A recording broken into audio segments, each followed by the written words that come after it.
All right, guys, here it is. The very all right, cool. So let's fucking go. All right, cool. So, all right. Manny, would you sit your ass down? Thank you. Fuck. All right, guys. So here it is. The very awaited and highly debated and highly anticipated video. My explanation of the JH versus Tai Lopez debate that went down years ago that has since become an international and internet sensation explained. It's very similar. Actual formula for a cap rate. Okay, so bit of context here. Back in 2016-15, Tai had tweeted out something about real estate. I, like a hothead, jumped in and said, hey, I know way more than you. Name the fucking time and place that you want to discuss. He said, how about right here and right now? And I was like, name the venue, bitch. And he said, Instagram Live 10 minutes. I was like, consider it done. Now, mind you, I was in my WeWork office. It was 9 or 10 p.m. Eastern time. I was in there alone, just cranking. I hit up my boy Adam Hamway, who was running my video at the time. He was on a date, and he iced his date, and he was like, yo, I'm sorry. Some real shit's about to go down. And so we jump on this debate, and you guys have seen the opening clip that has independently gone viral as a sub clip, which is me grilling Tai on a cap rate. I'm actually curious about your real estate chops. All right, so give me the formula for a cap rate. Can you define what a cap rate is? So let's talk about real estate for a second. Let's two. No. Define the formula of a cap rate. Do you know what a cap rate is? It's like ROI in the stock market. They call it cap rate. Not. No, it's very similar. Actual formula for a cap rate. All right, John, can I say one thing on real estate? Tai, you cannot teach a real estate course, and I love you, bro. John. But you cannot teach a real estate course if you can't tell me the formula of a cap rate. Who teaches? Now, a cap rate is like the most basic measurement in all of real estate. It's like you shouldn't talk about real estate unless you know what a cap rate is.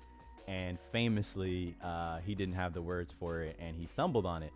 But now, there's broader context to lay here.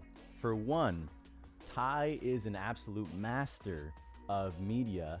And what I didn't realize in that moment, if you watch the clip, he owned the video. So he got to frame how it was seen. Tai Lopez debates a hater live. Already, you're seeing me as a hater, and Tai is big on the screen, and I'm small on a computer screen. So from a framing perspective, Tai 1, JH 0. 2, I don't typically debate, fools live, whereas Tai does it a lot. So he was very conscious of the fact that this digital asset, i.e. video, was going to live on the internet for a while, for time to come. I was taking it as just like a quick debate that was happening in the moment. I was on my phone on Instagram. I had it on my live. I didn't even save my version of the live. And so, he had the wherewithal to set context within the debate. And so Tai Lopez 2, JH 0. Now we move on to subject matter. Here, I feel I had the upper hand all day, baby. I was Mayweather boxing, ducking, weaving, bobbing. I clearly am a practitioner, and I know my shit cold and in just about any asset class that I'm in. Insurance, VC, real estate, you name it. Like, it's just what I do. So I was able to outbox him and make him look like a fool on, cap rate and a lot of basic metrics that if you're teaching these courses, you gotta know. So, Tai Lopez 2, JH 1. Now, when it comes to, he tried to duck and weave and say, all right, but let's talk about marketing. And he just completely tried to shift the subject matter, which the original Twitter beef was around investing. And I was able to keep it back onto investing. Now, here is a key moment. In that debate, he asks me about one of my portfolio companies, and I did the very foolish thing of responding and bringing my portfolio companies into the fold. And I don't care if my portfolio company was Google itself. As an investor, you should never, ever, even be doing that shit that I did. because it just brings a lot of unwanted attention to, in my opinion. But B, I unnecessarily dragged my portfolio companies into the fold, and he did the same thing with his mentor box. But as an institutional grade investor, we went on to raise a $40 million fund and so on. That was seen from my investors who invested in our fund and my portfolio companies as a stain on my investment disposition. So there's a saying that if you debate a fool, you'll get dragged down and beat by experience. And so in this case, that definitely happened, and it was a big learning lesson for me. There was a lot more. You can see me in the video if you look at the playback. There were a lot of times where I was like holding back because I'm getting Slack messages from my team real time, like, hey, as an investor, you should not be discussing like our portcos. And so I had to bite my tongue on a lot of things that I knew I could outperform Tai on when it comes to portfolio company versus portco. So Tai gets a point there.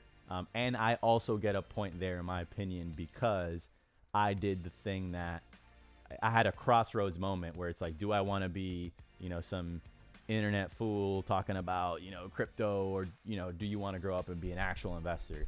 So I made my decision there. And then lastly, point for JH, another point for JH here, because at the time, Tai's audience was massive, immense. And I had maybe sub 10K followers. And I don't think I would say I got a spike of followers from that or anything like that. But I think I proved that it doesn't matter how big your social clout is. Like, at the end of the day, I've always built my following based on substance and merit. And I could have millions of followers. I have enough cash to rent a crazy crib and rent the Rari and the Lambo and prod on people's aspirations and say, hey, I have 3 tips to make you a 7-figure millionaire, like all that kind of stuff. And I haven't. I've always over-indexed instead on pure substance and substance only.